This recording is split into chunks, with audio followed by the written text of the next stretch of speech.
নমস্কার বন্ধুরা, আজকে সিমুই বানাচ্ছি, সেটা তোমাদের সাথে শেয়ার করছি। তো চলো তোমরা দেখতে থাকো। দেখো, এখানে 200 গ্রাম মতো সিমুই আছে, দিয়ে দিয়েছি। আর একটু ঘি দিয়ে দেবো।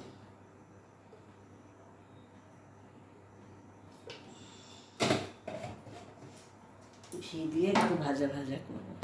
দেখো, সিমুইটা ভাজা হয়ে গেছে। এখানে দুধ দিয়ে দিচ্ছি।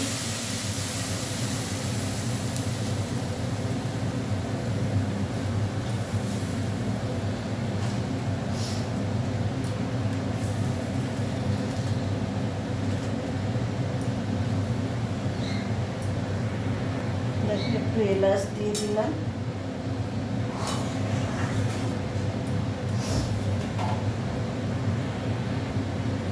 কিশমিশ দিয়ে দেবো। দেখো, দুধটা ফুটে গেছে। আর এখানে পুজো করা সব নকুলদানা বাতাসা এগুলো দিয়ে করছি। দেখো, এটা হয়ে গেছে, নিভিয়ে দিলাম, বসে যাবে। তোমাদের যদি ভালো লাগে লাইক করো, কমেন্টস করো, শেয়ার করো, আর অনেক অনেক সাবস্ক্রাইব করো। চলো, টাটা।